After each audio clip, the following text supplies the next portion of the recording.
timid Australian wildlife at its best.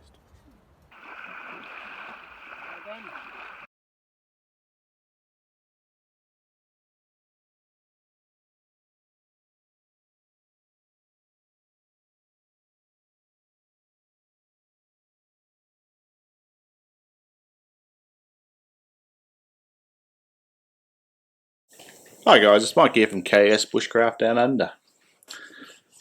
Today I'll talk about securing your cooler. So this Yeti Tundra in Australia retails for $450 Australian. Would you leave that much money in the tray of your ute? Well, you wouldn't leave it in cash, would you?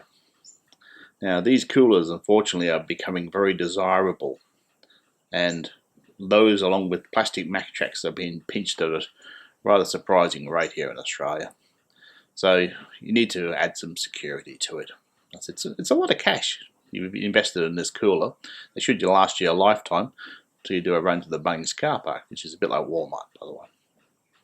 So currently I've been using the Yeti bracket and a heavy duty bicycle wire rope, but unfortunately easily defeated by the tool of choice for people like Nick stuff. It's a small set of bolt cutters.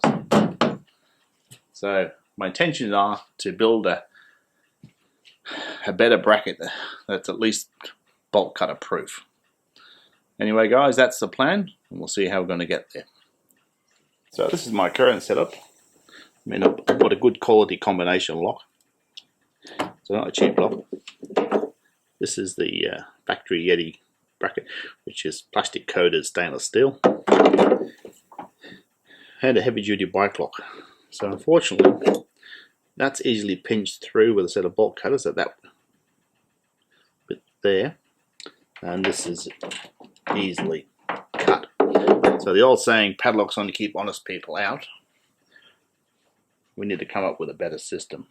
The tie down slot in this Yeti Tundra is 36 mils by 13.2, and depending on where you measure it, is tapered down here, but the Yeti bracket's just on 5 mil thick, so that's what I need to make sure that I don't interfere with the lid seal. So I'm thinking bracket down to the tray of the ute and some method of securing it, maybe that doesn't use padlocks. Okay, this Yeti bracket retails in Australia for about $15, and if you want it with a cable lock, about $50. So 29 mils wide, 5.2 mil thick, about 100 mil long.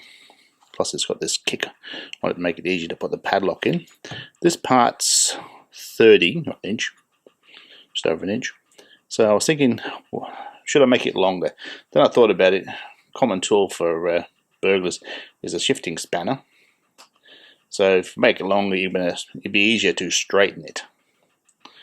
So I'll give that a thought. So I've got some steel here. It's 50 mil wide, which is a bit wide, but it's 5 mil thick. So the distance from the top of the slot to the ground, I've got 335 millimeter. So I'll need to add 30 to that, and that'll give me the length of a rod that'll hit the ground. And I'll have to work out something for the base. But first, the bar. Okay guys, so I fabbed up the bar. So I actually made it as thick as I could to resist cutting. And I've also made it long enough to reach the ground. So I put in 2 sets of holes. One, I did an exact copy basically of the Yeti bracket. So if it doesn't work, I'll just cut this off and I'll have an extra tie down point. And 2 additional holes. So a second padlock hole. And this one here is going to be my my base.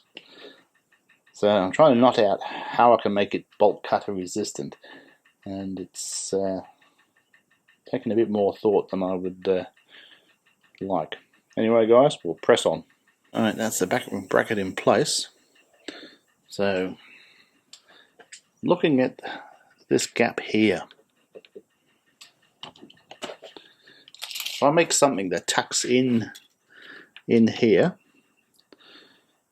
so less than 7 inches, go through the tray of the ute. I have some holes in this tray because I have a lockdown bracket for my Elements fridge. So bracket there under my pivot, but how do I secure it without using a padlock? Padlock would be easy, but defeated by the bolt cutters, so I've gained nothing really. So there is the conundrum. Okay guys, here's my base plate. So I've already got a hole running through my tray that runs an M8 bolt. Now, it's physically impossible for one person to reach the base bolt and do the top at the same time, so it requires at least two of you or a set of vice grips. So most people that steal stuff carry shifters. So I thought, well, I can defeat the shifter by welding in some rings around where the bolts go through, so then you'll need at least a socket to start with. So that's that thought through. So that part. So I've done the same for the pivot. So the pivot bracket will come through that way, be bolted through.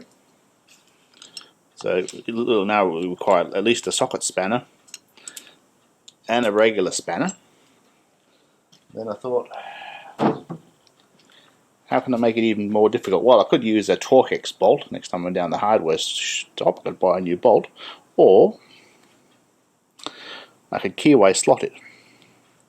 So what I've done, on the back here, I've put more plate through, well, one to reinforce it, and two to make it access even more difficult, because this will be inside the cooler line. So by putting this keyway in like this, to get the socket onto the bolt, it needs to be lifted. It won't go on. So with the bracket pressing down on the cooler, you actually can't get the socket on the nut. So that's one thing. The Torx bolt would be an improvement. So I've got a Nylex nut to go on there, and they're always a pain to get off. So there's the bracket. Pretty simple. I think that'll really do the job. Okay, so I'll put the bolt through from this way. To get this to assemble, because of that keyway that I put in it, it's got to be dangling. So it's a little bit of a pain, but that'll also make it really difficult to someone to get it apart. So if that's up, you can't get the socket on, which is how I intended it.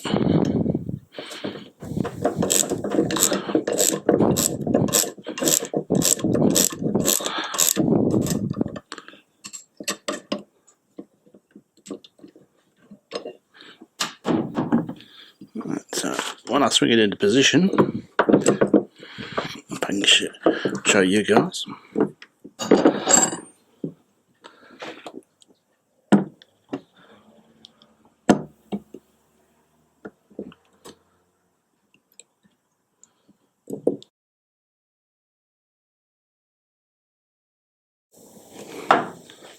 Here comes the rain again. Well guys, I think that's a job well done. It allows me to utilise the padlock I've already got and the cable I've got, and I've got a strong enough bracket that it prevents this cooler, bobbles around a bit but won't flip over, which is a nice thing. I think that's a job well done, I really do.